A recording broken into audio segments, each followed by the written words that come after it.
Vlog start ಮಾಡಿದೆ, ಇವತ್ತು continue ಮಾಡ್ತಾ ಇದ್ದೀನಿ. ನಿನ್ನೆ ಸ್ವಲ್ಪ ವಿಡಿಯೋ ಮಾಡಿದೆ, ಸಿಂಪಲ್ ಆಗಿ ಪೂಜೆ ಮಾಡಿ ಪಾಯಸ ಒಂದು ಮಾಡಿದೆ ಸ್ವೀಟ್, ಹಾಗೆ ಸಿಂಪಲ್ ಆಗಿ ಆಚರಣೆ ಮಾಡಿದ್ದೆ ಅಷ್ಟೇನೆ. ಗ್ರ್ಯಾಂಡ್ ಆಗಿ ಏನ್ ಮಾಡಿಲ್ಲ. ಇವತ್ತು ಆಕ್ಚುಲಿ ನಾವು ಉಡುಪಿಗೆ ಹೋಗೋ ಪ್ಲಾನ್ ಇತ್ತು, ಉಡುಪಿಗೆ ಹೋಗೋಣ ಕೃಷ್ಣ ಮಠಕ್ಕೆ ಅಂತ. ಆದ್ರೆ ನಿನ್ನೆ ಸಂಜೆಯಿಂದ ಪ್ರಾಗ್ಯಂಗೆ ಫುಲ್ ಜ್ವರ ಬಂದಿದೆ. ಇವತ್ತವಳಿಗೆ ರಜಾ ಇತ್ತು ಸ್ಕೂಲು, ಬಟ್ ಹೋಗುವ ಅಂದ್ರೆ ಅವಳಿಗೆ ಜ್ವರ ಬಂದಿದೆ. ಈಗ ನನ್ನ ಹಸ್ಬೆಂಡ್ ಹಾಸ್ಪಿಟಲ್ಗೆ ಕರ್ಕೊಂಡು ಹೋಗಿದ್ದಾರೆ, ಆಯುರ್ವೇದಿಕ್ ಹಾಸ್ಪಿಟಲ್ಗೆ ಕರ್ಕೊಂಡು ಹೋಗಿ ಫಸ್ಟ್ ಟೈಮ್. ಯಾಕಂದ್ರೆ ಇಂಗ್ಲಿಷ್ ಮೆಡಿಸಿನ್ ಬೇಡ ಅವಳಿಗೆ, ಇನ್ನು ಸ್ವಲ್ಪ ಆಯುರ್ವೇದಿಕ್ ಅಥವಾ ಹೋಮಿಯೋಪತಿ ಇದನ್ನ ಮಾಡೋಣ ಅಂತ. ಯಾಕಂದ್ರೆ ಇಂಗ್ಲಿಷ್ ಮೆಡಿಸಿನ್ ಮಕ್ಳಿಗೆ ಇವಾಗಿಂದ ಕೊಟ್ರೆ ಒಳ್ಳೇದಲ್ಲ. ಆದಷ್ಟು ನಾವು ಹೋಮಿಯೋಪತಿ ಅಥವಾ ಆಯುರ್ವೇದಿಕ್ ಈ ತರದ ಮಾಡ್ಕೊಂತ ಬಂದ್ರೆ ಅದು ಬೇಗ ಎಫೆಕ್ಟ್ ಆಗಲ್ಲ, ಆದ್ರೂ ಲೇಟ್ ಆಗಿ ಸೋಕೆ ಆದ್ರೆ ಅಷ್ಟೊಂದು ಮಕ್ಕಳಿಗೆ ಪ್ರಾಬ್ಲಮ್ ಇರಲ್ಲ. ಮಕ್ಕಳಿಗಾಗ್ಲಿ ಯಾರಿಗೆ ಅದನ್ನು ಇಂಗ್ಲಿಷ್ ಮೆಡಿಸಿನ್ಗಿಂತ ಆಯುರ್ವೇದಿಕ್ ಅಥವಾ ಹೋಮಿಯೋಪತಿ ಇದು ಒಳ್ಳೇದು. ಹಾಗಾಗಿ ನಾನು ಈ ಸಲ ಆಯುರ್ವೇದಿಕ್ ಡಾಕ್ಟರ್ ಹತ್ರನೇ ಕರ್ಕೊಂಡು ಕೇಳಿದ್ದೀನಿ. ಅವಳು ಮತ್ತೆ ಪಪ್ಪ ಹೋಗಿದ್ದಾರೆ. ನಂಗೆ ಮನೆಯಲ್ಲಿ ಸ್ವಲ್ಪ ಪಾತ್ರೆ ಎಲ್ಲ ತೊಳೆದು ಅಡಿಗೆ ಎಲ್ಲ ಮಾಡ್ಲಿಕ್ಕೆ ಉಂಟು, ಹಾಗಾಗಿ ನೀವೇ ಹೋಗಿ ಬನ್ನಿ ಅಂತ ಅವಳನ್ನು ಕಳಿಸಿದ್ದೀನಿ. ಮತ್ತೆ ನನ್ನ ಹಸ್ಬೆಂಡ್ ಅಕ್ಕ ಕೂಡ ಕರೆದಿದ್ರು. ಇವತ್ತೆಲ್ಲ ಮನೆಯಲ್ಲಿ ನಾನ್ ವೆಜ್ ಎಲ್ಲ ಇರ್ತದಲ್ಲ, ಹಾಗಾಗಿ ಹೋಗುವಂತಿದ್ರೆ ಇವಳಿಗೆ ಹುಷಾರಿಲ್ಲ, ನೋಡ್ಬೇಕು ಜ್ವರ ಕಮ್ಮಿ ಆದ್ರೆ ಹೋಗೋಣ ಅಂತ ಅನ್ಕೊಂಡಿದೀವಿ. ಓಕೆ, ವಿಡಿಯೋನ ಕಂಟಿನ್ಯೂ ಮಾಡ್ತೀನಿ ಇವತ್ತು, ನೋಡುವ ಹೇಗೆ ಹೋಗ್ತದೆ ಅನ್ನೋದನ್ನ. ಈಗ ಫಸ್ಟ್ ಸ್ವಲ್ಪ ಪಾತ್ರೆ ಎಲ್ಲ ತೊಳೆದು ಕೆಲಸ ಉಂಟು, ಮತ್ತೆ ನಾನು ನಿಮ್ಗೆ ಸಿಗ್ತೀನಿ. ಇವತ್ತು ಗಮ್ಮತ್ತುಂಟು. ಏನಂದ್ರೆ ರೋಡಲ್ಲಿ ಮಡಿಕೆ ಎಲ್ಲ ಒಡೆಯುದು, ಟ್ಯಾಬ್ಲೋ ಎಲ್ಲ ಬರ್ತದೆ, ತುಂಬಾ ಜನ ಇರ್ತಾರೆ, ಗಮ್ಮತ್ತಿರ್ತದೆ. ಇವತ್ತೇ ಉಡುಪಿಗಂತೂ ಹೋಗ್ಲಿಕ್ಕಾಗಿಲ್ಲ, ನಮ್ಮ ಅತ್ತಿಗೆ ಮನೆ ಹೋಗ್ತೀವೋ ಇಲ್ಲೋ ಗೊತ್ತಿಲ್ಲ, ಬಟ್ ಸಂಜೆ ಅಂತೂ ಹೋಗ್ತೀವಿ. ಸ್ವಲ್ಪ ಹೊತ್ತು ಹೋಗಿ ಬರುದು, ನೋಡ್ಬೇಕು. ನಿಮ್ ಜೊತೆ ಶೇರ್ ಮಾಡ್ತೀನಿ ಹೇಗೆ ಮಂಗಳೂರಿನ ಮೊಸರು ಕುಡಿಕೆ ಹೇಗಿರ್ತದೆ ಅನ್ನೋದನ್ನ ನಿಮ್ಗೂ ಶೇರ್ ಮಾಡ್ತೀನಿ. ನೋಡುವ ಈ ಸಲ ಹೇಗಿರ್ತದೆ ಅಂತ. ಮಳೆ ಬಂದ್ರೆ ಮಾತ್ರ ಎಲ್ಲ ಹಾಳಾಗ್ತದೆ ಹೋಗುದು, ನೋಡುವ ಎಂತ ಆಗ್ತದಂತ. ಇವಾಗ ನೆಕ್ಸ್ಟ್ ಡೇ ಇದು ಚಿಕನ್ ಸಾರು, ಮತ್ತೆ ಇದು ಚಿಕನ್ ಲಿವರ್.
ಇವಾಗ ಮಡಿಕೆ ಎಲ್ಲ ಒಡೆದಾದ್ಮೇಲೆ ಟ್ಯಾಬ್ಲೋ ಬರ್ತಾ ಇದೆ.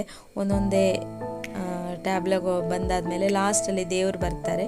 ಸೊ ಹಾಗೆ ನಾವು ದೇವರಿಗೆಲ್ಲ ಕೈ ಮುಗ್ದು ಮತ್ತೆ ಹೋಗೋಣ ಅಂತ ಅಲ್ಲೇ ನಿಂತ್ಕೊಂಡಿದ್ದೀವಿ.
ಇವಾಗ ನಾವು ದೇವರಿಗೆಲ್ಲ ಕೈ ಮುಗಿದು ಸ್ವಲ್ಪ ಆರ್ಕೆಸ್ಟ್ರಾ ನೋಡ್ಕೊಂಡು ಸೀದಾ ಹೋಗ್ಬಿಡೋಣ ಅಂತ ಬಂದ್ವಿ. ಬಟ್ ಏನು ಅಂದರೆ ಫುಲ್ಲು ಮಳೆ ಬಂದುಬಿಡ್ತು. ನಾನು ಛತ್ರಿ ತೊಗೊಂಡು ಬಂದಿದ್ದೆ. ಪ್ರಾಗಿರನೆ ಎಂತ ಮಾಡಿದೆ ಅಂದರೆ ಸ್ಟೇಜ್ ಮೇಲೆ ಕೂರಿಸ್ಬಿಟ್ಟೆ ಸೈಡಲ್ಲಿ. ನನ್ನ ಹಸ್ಬೆಂಡ್ ಫುಲ್ಲು ಒದ್ದೆಯಾಗಿ ಅವರು ಮನೆಗೆ ಹೋದರು. ಈಗ ನಾವು ಮನೆಗೆ ಹೋಗುವ ಅಂದ್ರೂ ಪ್ರಾಗ್ಯ ಒದ್ದೆ ಆಗ್ತಾಳೆ. ಹಾಗಾಗಿ ನಾನೊಂದು ಛತ್ರಿ ಹಿಡ್ಕೊಂಡು ಸುಮ್ಮನೆ ನಿಂತ್ಕೊಂಡೆ. ಆ ಛತ್ರಿಯಲ್ಲೂ 5 ಜನರು ನಿಂತ್ಕೊಂಡಿದ್ವಿ. ಎಲ್ಲ ಮೈಯೆಲ್ಲ ಒದ್ದೆ, ತಲೆ ಒಂದು ಬಟ್ಟೆ ಒದ್ದೆ ಆಗಿಲ್ಲ ಬಿಟ್ಟರೆ ಅಷ್ಟು ಮಳೆ ಬಂದಿದ್ದೆ ಅಂದರೆ 1 ನಿಮಿಷ ಕೂಡ ನಿಲ್ಲಿಲ್ಲ. ಆದ್ರೂ ಆರ್ಕೆಸ್ಟ್ರಾ ತುಂಬ ಚೆನ್ನಾಗಿತ್ತು ನೋಡೋದಕ್ಕೆ. ಪ್ರಾಗ್ಯ ಮೇಲೆ ಕೂತ್ಕೊಂಡು ಎಂಜಾಯ್ ಮಾಡ್ತಿದ್ಲು. ಸೊ ಇದಾಗಿತ್ತು ನಮ್ಮ ಕೃಷ್ಣ ಜನ್ಮಾಷ್ಟಮಿ ಸೆಲೆಬ್ರೇಷನ್ ಈ ವರ್ಷದ್ದು. ಈ ವಿಡಿಯೋ ಹೇಗಾಯಿತು ಅನ್ನೋದನ್ನು ಕಮೆಂಟಲ್ಲಿ ಹೇಳಿ. ಇಷ್ಟ ಆದರೆ ಲೈಕ್ ಮಾಡೋದನ್ನು ಮರಿಬೇಡಿ. ಹಾಗೆ ಯಾರಾದರೂ ಸಬ್ಸ್ಕ್ರೈಬ್ ಮಾಡದೆ ನೋಡ್ತಾ ಇದ್ದರೆ ಪ್ಲೀಸ್ ಸಬ್ಸ್ಕ್ರೈಬ್ ಮಾಡ್ಕೊಳ್ಳಿ, ಸಪೋರ್ಟ್ ಮಾಡಿ. ಈ ವಿಡಿಯೋನ ಇಲ್ಲಿಗೆ ಎಂಡ್ ಮಾಡ್ತೀನಿ. ನೆಕ್ಸ್ಟ್ ವಿಡಿಯೋದಲ್ಲಿ ಸಿಗೋಣ. ಅಲ್ಲಿವರೆಗೂ ಟೇಕ್ ಕೇರ್, ಬಾಯ್ ಬಾಯ್.